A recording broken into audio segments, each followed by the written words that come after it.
우리는 앞에서 이 골로새 교회를 위하여 힘쓰고 애쓰는 바울 사도의 모습을 보았습니다.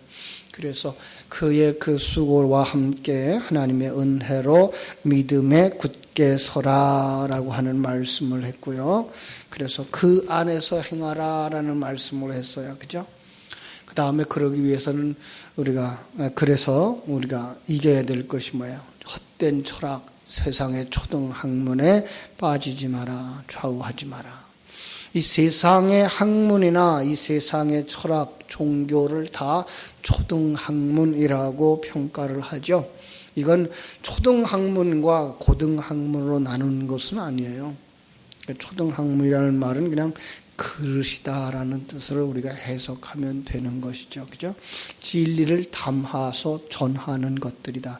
이 세상의 모든 것들은 다 하늘나라의 진리를 담아서 우리에게 주고자 하시는 하나님의 그릇들이다. 그래서 이 초등학문이라고 얘기한 이 모든 것들은 다 한계가 있어요. 이 시간과 공간 세계적인 거죠. 이 세속적이고 물질적이고 정신적인 거예요. 영적인 것은 없어요. 그죠? 그래서 그 속에다 담아주신 걸 우리가 볼 수 있어야 되는데 그게 영적인 세계, 영적인 생명. 그죠? 세상 것 가지고는 그것을 아무리 설명해도 설명할 수가 없어요. 그게 보이지 않으면 신앙생활의 목표 자체도 이 세상에서 남보다 나아지는 것, 남보다 더 많이 가지는 것, 이 세상 속에서 평안해지는 것이라고 생각을 하는 거죠. 그러나 그런 것을 거기에 묶여있지 말아야 된다. 그것이 뭐예요? 진리 안에 거해야 되는 거죠. 말씀 위에 서야 되는 거죠. 그렇게 깨달아 아는 사람들을 거듭났다라고 말하고 하늘의 관점을 가졌다. 하나님의 관점을 가졌다라고 말하는 거예요. 그것을 가졌을 때에 그 사람을 예수를 아는 사람, 그것이 바로 예수를 믿는 사람이라고 말하는 거죠. 왜냐하면 예수 그리스도 역시 뭐예요? 보이지 아니하는 하나님, 그 하나님의 계획, 하나님의 뜻을 계시해 주는 특별 계시 가운데 가장 탁월한 분이었기 때문에 그렇습니다. 가장 탁월한 계시의 도구였다라고 보셔도 됩니다. 그렇게 봐야만 이 땅에 있는 모든 사람들은 다 계시의 도구를 통해서 그 속에 계신 하나님의 일하심을 보고 그 하나님의 생명을 가진 자로 구원받아서 그 하나님 앞에서 평등하다 이렇게 말할 수 있기 때문에 그렇습니다. 자, 그러면 예수 그리스도 속에서 우리가 발견할 수 있는 가장 탁월한 것은 무엇인가? 9절과 10절은 이렇게 말합니다.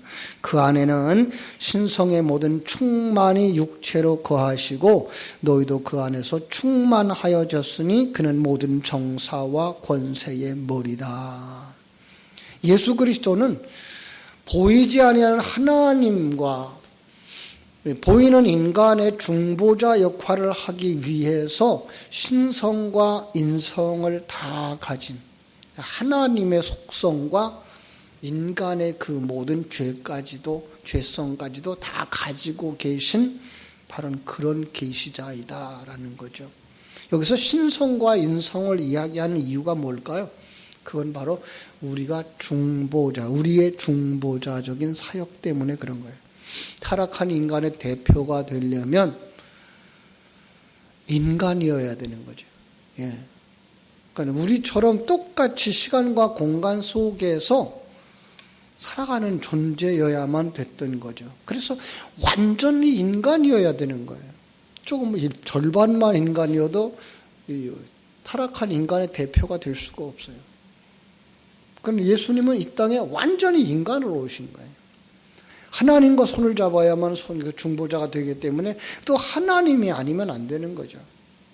그래서 하나님이 특별히 인간의 몸을 입고 이 땅에 오신 거예요. 그래서 이제 세상적인 눈으로 보자면 사람이었지만 거기에 신성의 모든 것이 충만되어졌던 분이다라고 말하고 있는 거죠. 그죠? 그래서 그 안에는 신성의 모든 충만이 육체에 거하시고 이렇게 말씀하고 있는 거예요. 그가 첫 열매였어요. 그래서 너희도 예수 안에서 이제 신성의 모든 것이 충만하여졌다라고 말하고 있는 거예요. 대단한 겁니다, 여러분. 이건 또 이단이 얘기하고 있는, 어떤 이단들이 얘기하고 있는 인간이 신이 된다라는 말은 절대로 아니고요. 인간은 인간이에요. 그런데도 불구하고 하나님의 신성이 충만되어졌다라는 거예요. 그렇죠? 왜냐하면 그분이 우리의 머리이시고 우리가 그의 지체가 되어지기 때문에 그런 거예요. 요한복음에서는 이렇게 말하고 있죠. 태초에 말씀이 계셨다. 이 말씀이 하나님과 함께 계셨으니 이 말씀은 곧 하나님이시니라. 이 말씀이에요. 그가 태초에 하나님과 함께 계셨고 만물이 그로 말미암아 지은 바 되었으니 지은 것이 하나도 그가 없이는 된 것이 없느니라. 그래놓고는 이제 1장 14절까지 쭉 내려가서 뭐라고 말해요? 말씀이 육신이 되어 우리 가운데 거하심에 우리가 그의 영광을 보니 아버지의 독생자의 영광이요 은혜와 진리가 충만하더라. 더 정확하게 번역하면요, 말씀 육신이 되어요. 그 말씀 육신이 되어요. 육신인데 말씀인 바로 이런 부분인 거죠. 그냥 말씀이 변해서 육신이 되어진 것이 아니고 말씀이며 육신인 온전한 인간의 그 인성을 가진 자이며 신성을 가진 자인 바로 그런 거예요. 근데 그가 첫 열매예요. 우리에게도 뭐가 있어요? 그래서 새 사람과 옛 사람이 있는 거죠. 그죠? 말씀을 가진 그러나 온전한 인간을 육신을 가진 우리의 모습들. 자, 그래서 우리는 예수 그리스도를 통해서 우리도 자기 부인의 십자가를 지고 가면 마지막에 예수님처럼 부활해서 영원한 천국에 들어가겠구나라고 하는 소망을 가지게 되는 거죠. 분명히 그분은 창조주였습니다. 그분은 우주와 만물을 창조하신 분이시죠. 그래서 그분이 무엇인지 다 아시죠. 우주를 창조하셨고 시간과 공간 세계를 창조하셨고 그 속에서 사람들을 창조하셨고요. 그래서 인간이 어디서부터 와서 어디까지 가는지 다 알고 계셔요. 모든 우주와 자연의 인생에 대한 모든 권한까지도 가지고 계셔요. 그래서 우리는 그분을 통해서 그분의 세계를 배울 수 있게 되는 거죠. 그럼 그분이 그 신성과 인성을 가지고 우리에게 해준 것이 무엇이냐? 이게 14절, 15절 말씀이에요. 자, 한번 읽어보겠습니다. 이게 개정판이라서 조금 옛날 성경과 달라요. 이 부분은. 자, 14절 한번 보겠습니다. 우리를 거스르고 불리하게 하는 법조문으로 쓴 증서를 지우시고 제하여 버리사 십자가에 못 박으시고 통치자들과 권세들을 무력화하여 드러내어 구경거리로 삼으시고 십자가로 그들을 이기셨느니라. 조금 옛날 성경을 읽었던 사람들은 이게 무슨 뜻이야 이렇게 옛날 성경 읽어드릴게요. 우리를 거스리고 우리를 대적하는 의문에 쓴 증서를 도말하시고 제하여 버리사 십자가에 못 박으시고 정사와 권세를 벗어버려 밝히 드러내시고 십자가로 승리하셨느니라. 이렇게 되어졌어요. 뭐가 달라졌어요? 의문에 쓴 증서라고 하는 말이 법조문으로 바뀌어졌어요. 이건 그런 데를 잘 썼어요. 그런데 15절에 가서는 정사와 권세를 벗어버려 밝히 드러내시고 이렇게 되어 있는데 번역을 통치자들과 권세들을 무력화하여 드러내어 구경거리로 삼으시고 이렇게 되어 있어요. 십자가로 승리하셨느니라. 십자가로 그들을 이기셨느니라. 이렇게 십자가로 그들을 이기셨다. 이렇게 말해놨어요. 그죠? 한마디로 예수의 십자가의 죽음과 부활로 저주의 법조문, 의문을 지웠다. 여기 두 가지 의미가 있거든요. 하나는 사단이 들고 있는 죄목의 법조문을 없애버렸으니까 이제는 사단으로부터 그 올무를 벗어던진 것이 되었다라는 거죠. 그러니까 사단은 뭐 가지고서 우리를 항상 고발하죠? 그 율법의 법조문을 가지고 이 사람 이거 잘못했어요. 이거 잘못했어요. 이 사람 이거 죄인이에요. 라고 항상 그 죄를 지적하는 거죠. 그런데 예수님이 십자가 위에서 그 모든 죄 그것을 다 완성하셨어요. 모든 죄의 그 대가를 예수님이 다 대속하셨단 말이에요. 그래서 사단이 더 이상 우리에게 죄인이야 라고 말할 수가 없게 된 거예요. 왜요? 일사부조리의 원칙에 의해서 우리의 죄는 이미 예수님이 대속하셨기 때문에 그런 거죠. 그걸 갖다가 요한계시록에서는 결박됐다 그러죠. 사단이 결박되죠. 그죠? 그 잠시 놓이죠. 그것은 바로 하나님이 자기 백성들을 위해서 사용하고 있는 거다라고 해석을 한다 그랬습니다.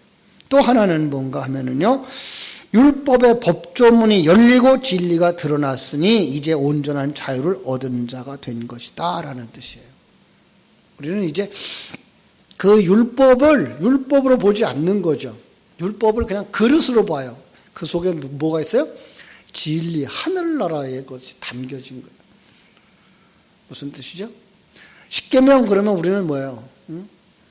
살인하지 마라, 간음하지 마라, 도적질하지 마라, 이 정도만 보고 있었는데 예수님은 그걸 다 뭐라고 해석해요? 십계명은 하나님을 사랑하는 것이고 이웃을 사랑하는 것이야.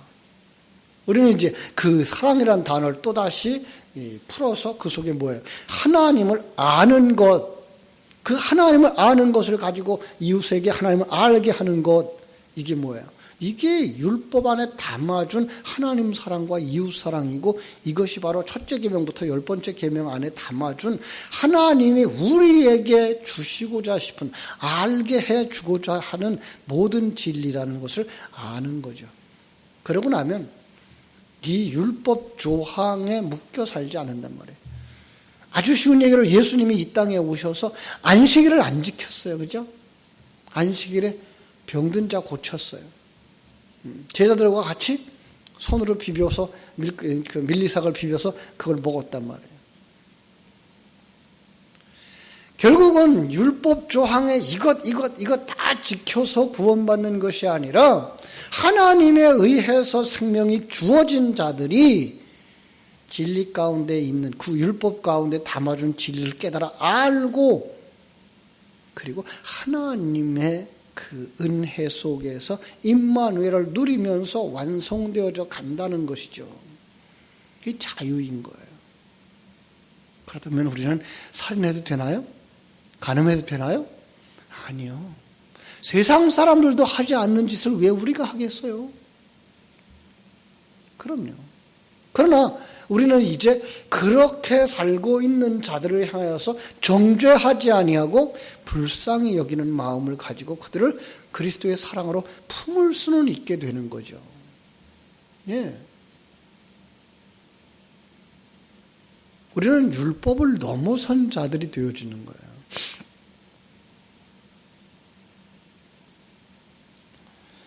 자, 뿐만 아니라 이 십자가의 죽음이라고 하는 것 자체도 2000년 전에 잠시 골고다 언덕에 서 있다가 사라져버리는 것이 아니라 주님의 제자들이, 하나님의 아들들이 아버지 집으로 돌아가는 그 통과해야 되는 관문인 거죠.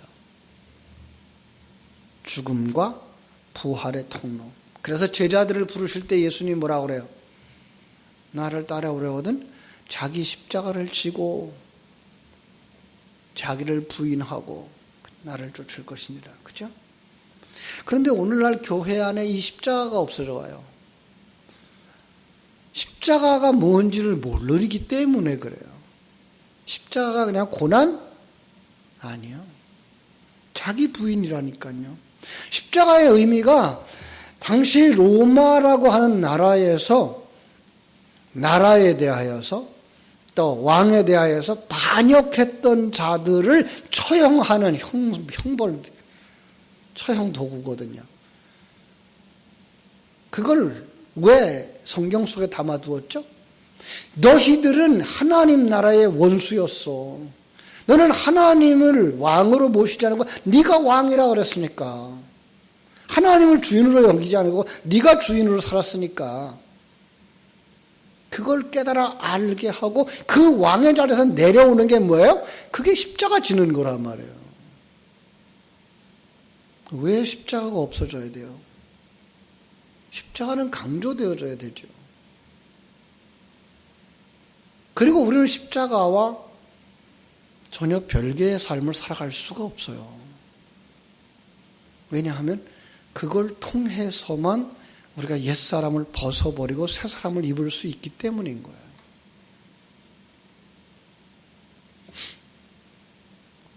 다른 주제로 바꿔서 말한다면 예수님의 십자가는 지금 여러분과 내가 자기의 신분을 확인하고 그리고 하나님의 자녀로 바꿔지는 이 과정이 바로 십자가의 죽음과 부활인 거죠. 여기에 우리가 주님의 십자가에 참여하는 자가 되어지고 주님의 부활에 참여하는 자가 되어지는 거예요. 예. 우리의 삶 속에서 우리는 십자가를 지는 거예요. 어떻게? 내가 주인이 아니구나. 주인의 자리에서 내려오는 거예요. 여러분, 그게 얼마나 큰 변화인데요. 그것은 죽었다가 살아나는 것만큼 큰 변화고, 십자가에서 옛사람이 죽는 것만큼 큰 변화인 거예요. 근데 이걸 우리는 너무나 우습게 생각하고 있는 거죠. 말로만 그러기 때문에. 말로만 내가 주인이 아니고 예수님이 주인이구나. 주님 내가 믿습니다. 당신이 주인입니다. 라는 고백을 하고 있기 때문에 실제는 아니에요. 실제는 안 하고 있어요.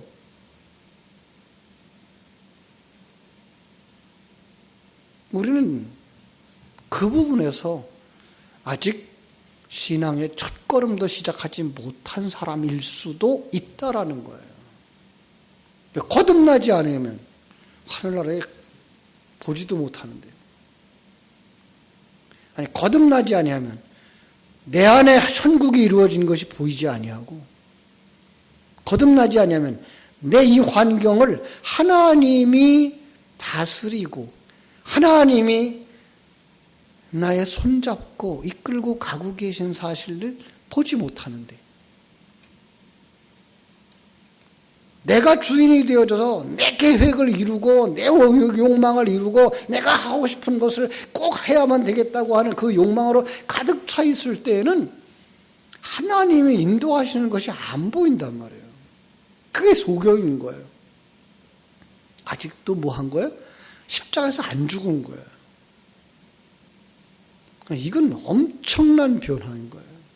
그런데 그걸 느끼지 못하죠.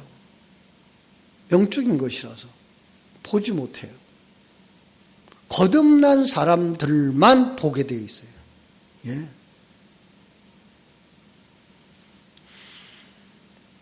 그래서 우리가 예수님이 우리와 함께 죽었다, 예수님이 우리와 함께 산다라는 말을 말로 하기는 쉬워요.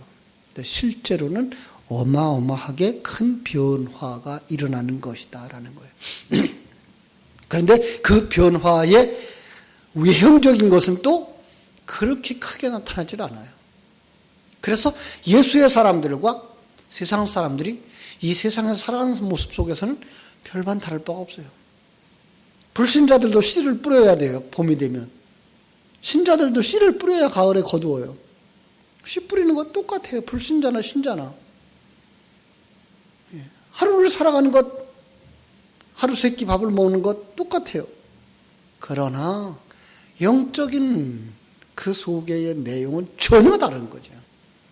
나를 위하여 사는 사람과 하나님의 은혜 속에서 하나님이 계획하고 이끌어가는 그 사람으로 만들어져 가는 삶을 사는 그 사람의 모습은 전혀 다른 거죠. 방향이 달라요.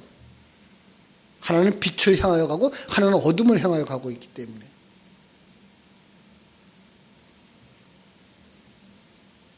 이런 부분들을 생각지도 아니하고 이런 부분들을 우리는 다루지도 않아요. 왜요?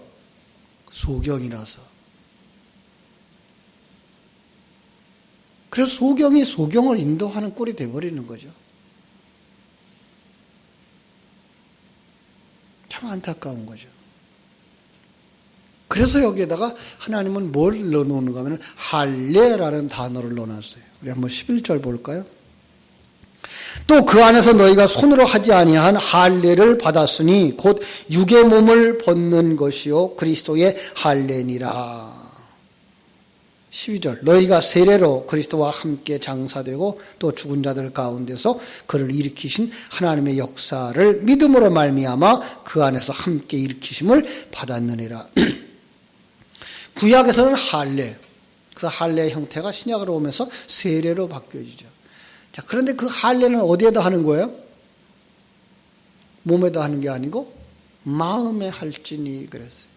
무슨 뜻이에요? 자, 할례가 왜 지어졌을까? 이거는 이제 주일날 오후 시간에 함께 나누겠습니다만은 그것은 사람의 힘으로 태어난 것이 아니다라는 거예요. 사람의 생식기 끝을 잘라내서 이건 내 힘이나 사람의 힘으로 만들어진 게 아니야를 표면적으로 표현했던 거예요. 그걸 깨달아 아는 게 뭐예요? 깨달아 아는 게 마음의 할례인 거예요. 내 힘으로 내가 예수사의 사람이 된 것이 아니고 하나님의 백성이 된 것이 아니구나를 깨달아 아는 거죠. 이걸 세례 속에서 들어와서는 뭐예요? 예수와 함께 죽고 예수와 함께 살아나는 것, 이렇게 설명하고 있는 거예요. 그렇습니다. 그 세례의 결과가 뭘까요? 세례의 결과 12절 너희가 세례로 그리스도와 함께 장사되고 또 죽은 자들 가운데서 그를 일으킨 하나님의 역사를 믿음으로 말미암아 그 안에서 함께 일으키심을 받았느니라. 또 범죄와 육체 무할례로 죽었던 너희를 하나님이 그와 함께 살리시고 우리의 모든 죄를 사하시고 우리의 모든 죄를 사하셨다. 할례의 결과는 뭐예요? 생명이 우리에게 왔다는 걸 아는 거죠. 율법의 그 조문으로부터 해방되어지는 거죠. 하늘로부터 우리가 생명을 받은 자인 거듭남인 거죠. 그리고 그는 영원한 하나님의 나라를 바라보며 가는 하나님의 영광을 드러내는 자가 되는 것이죠. 그렇습니다. 그 근본이 어디에 있어요? 죄사함인 거예요. 죄사함을 통한 하나님의 형상으로의 부활. 그렇습니다.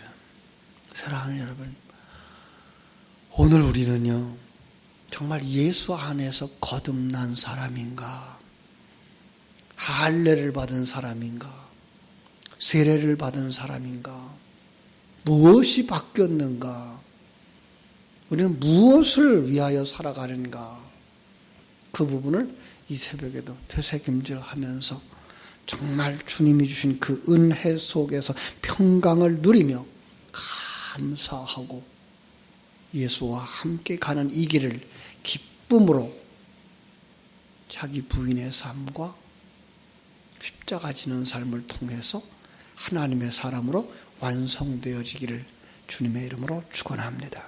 기도하겠습니다. 하나님 우리 아버지 감사하고 감사합니다.